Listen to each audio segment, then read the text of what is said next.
Hello दोस्तों, कहानी की इस नई सीरीज़ में हम लेकर आए हैं आपके लिए एक और नई कहानी। इस कहानी में मैं एक लड़के का रोल निभा रही हूँ। मेरा नाम विराट है और मेरी उम्र अभी 23 साल है। मैं अपने माता पिता का इकलौता लड़का हूँ। हमारा एक बड़ा परिवार है। आज भी हमारी फैमिली मिलजुल कर रहती है। मैं अभी अपनी ग्रेजुएशन गाँव में रहकर ही करता हूँ।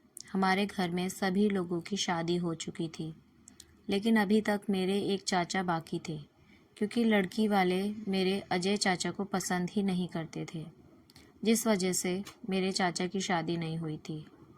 मेरे चाचा की उम्र 35 साल हो चुकी थी। फिर इसी तरह से दिन बीतने लगता है। मेरे दादा दादी भी अभी तक जीवित हैं। वो लोग हमेशा ही चाचा की शादी को लेकर परेशान रहते हैं। इसमें मेरे चाचा की भी गलती थी, क्योंकि वो थोड़े अकड़ू किस्म के आदमी थे। वे जिस वजह से वो घर में किसी से बात भी नहीं मानते थे। उन्हें जब भी कोई काम करने को दिया जाता, वो हमेशा ही उसे काम को टाल देते थे। एक दिन की बात है, उस दिन रविवार था और मैं अपने घर पर ही बैठ के पढ़ रहा था। तभी हमारे घर कुछ लोग आ गए, तो पापा बोले, बेटा विराट, मेहमानों के लिए पानी लेकर आओ। फिर मैं पानी लेकर गया तो मुझे पता चला कि ये लोग मेरे चाचा के रिश्ते के लिए आए हैं। फिर पापा मुझसे बोले, जाओ बेटा, अपने चाचा को बुलाकर लाओ। मैं चाचा को बुलाने के लिए चला गया। फिर चाचा को लेकर आया।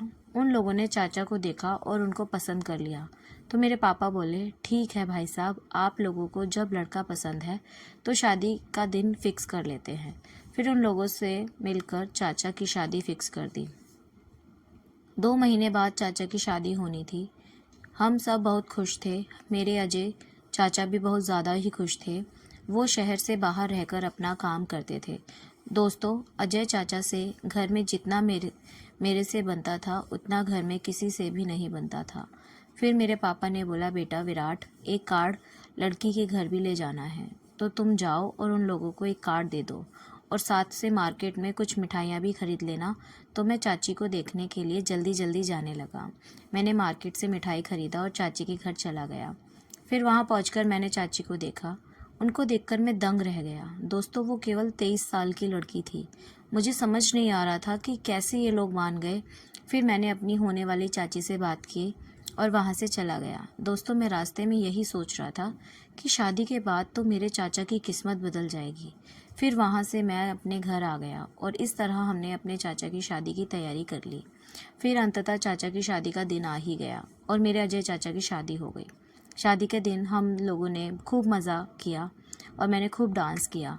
फिर चाचा की शादी हो गई और चाचा जी हमारे घर आ गई।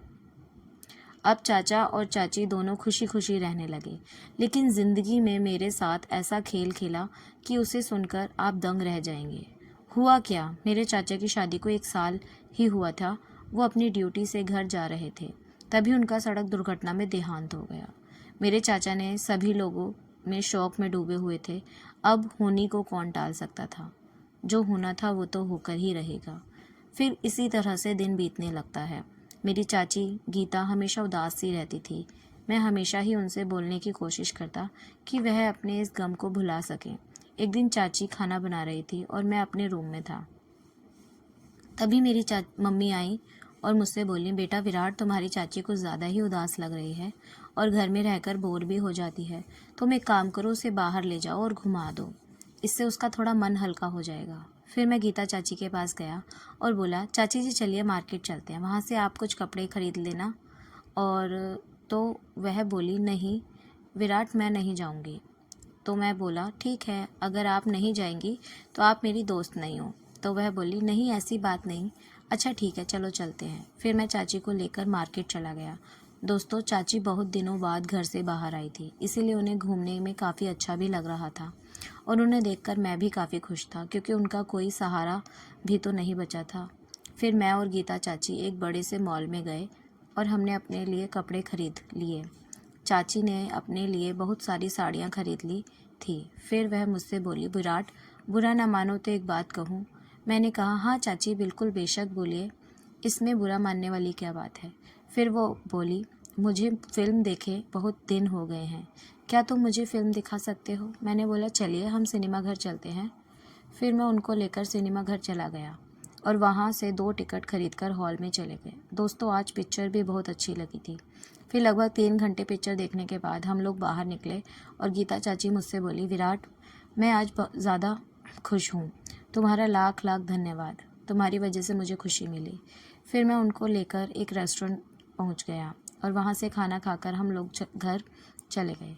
आज चाची बहुत ज़्यादा खुश थी। चाची को खुश देखकर घर के सभी लोग बहुत ज़्यादा खुश हुए और मेरी मम्मी मुझसे बोली, हाँ बेटा विराट गीता को बाहर घुमा दिया करो, देख रहे हो बेचारी कितनी खुश है।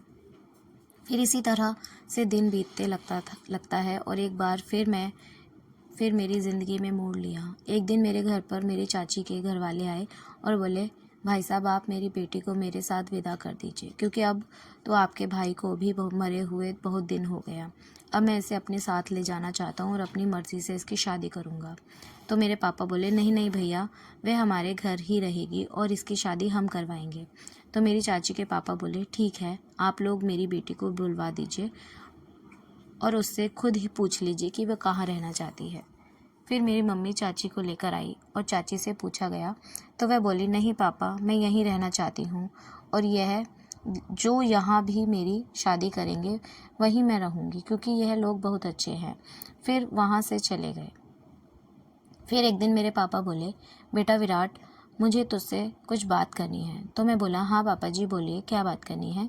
फिर वो बोले, हम तुम्हारी और गीता की शादी करना चाहते हैं। तो मैं बोला, आप लोग पागल हो गए हैं क्या, ये क्या बोल रहे हैं, वह मेरी चाची हैं, मैं उनसे कैसे शादी कर सकता हूँ। तो वह बोले, विराट ये फैसला मैंने सबसे पूछ कर ही लिया है और यहाँ तक कि मैंने गीता से भी पूछ लिया है, तुम हमारी मजबूरी समझो और उससे ही शादी कर लो। तो मैंने भी बोला, ठीक है, जब आप लोगों ने मन बना ही लिया है तो मुझे कोई दिक्कत नहीं। फिर मैं रात को सोते समय अपनी शादी के बारे में सोच रहा था। फिर यही सब सोचते सोचते मुझे नींद आ गई और मैं सो गया। फिर सुबह होते ही हमने गांव में एक मंदिर में जाकर शादी कर लिया। फिर हम दोनों पति पत्नी ने अपने मम्मी पापा का आशीर्वाद लिया और अपने घर चले गए। इस तरह मेरी भी शादी हो गई और हम लोग खुशी खुशी रहने लगे। दोस्तों मैं आपको बता दूं, इस दिन का मैं बहुत दिनों से इंतज़ार कर रहा था। जब मैं पहली बार मेरी चाची को देखा तो मेरा मन तभी से उनके साथ क्रिकेट खेलने वाला को कर रहा था, क्योंकि उनका शरीर एकदम भरा पूरा था और उनके साथ क्रिकेट खेलने में तो आप समझ ही सकते हो कि बिल्कुल लल्लन टाप वाला मज़ा आने वाला था। तो मैं इस दिन का इंतज़ार कर रहा था और ये दिन आ ही गया। उसके बाद पहले हमारी रात हुई। उस रात मैंने चाची के साथ बहुत ज़्यादा क्रिकेट खेला, इतना ज़्यादा क्रिकेट खेला, लगभग 1 से 2 घंटे तक मैं लगे रहा। मेरी टाइमिंग देखकर चाची भी चौंक गई। वह मुझसे कह रही थी कि सही है, तुम्हारे चाचा चले गए, क्योंकि मुझे इससे अच्छा सुख और कोई नहीं दे सकता था। चाची मेरे साथ क्रिकेट खेलने में बहुत ज़्यादा बिजी हो गई थी और वह छल छल कर मेरे साथ क्रिकेट का मस्त खेल खेल रही थी। हमने उस रात बहुत क्रिकेट खेला और हमारी ज़िंदगी सबसे लंबी क्रिकेट की पारी भी थी और मैं तो इस खेल का इतना भूखा हूँ कि कभी कभी तो दिन में भी उनके साथ मस्त कबड्डी खेल लेता हूँ। तो दोस्तों चाची की वजह से मुझे और मेरी वजह से मेरी चाची को भी सहारा मिल गया था, इसीलिए वो भी काफ़ी खुश थी। तो दोस्तों ये कहानी आपको कैसी लगी हमें कमेंट करके ज़रूर बताइए और हमारे चैनल को सब्सक्राइब ज़रूर करें। इस कहानी को अपने दोस्तों के साथ शेयर ज़रूर करें। धन्यवाद।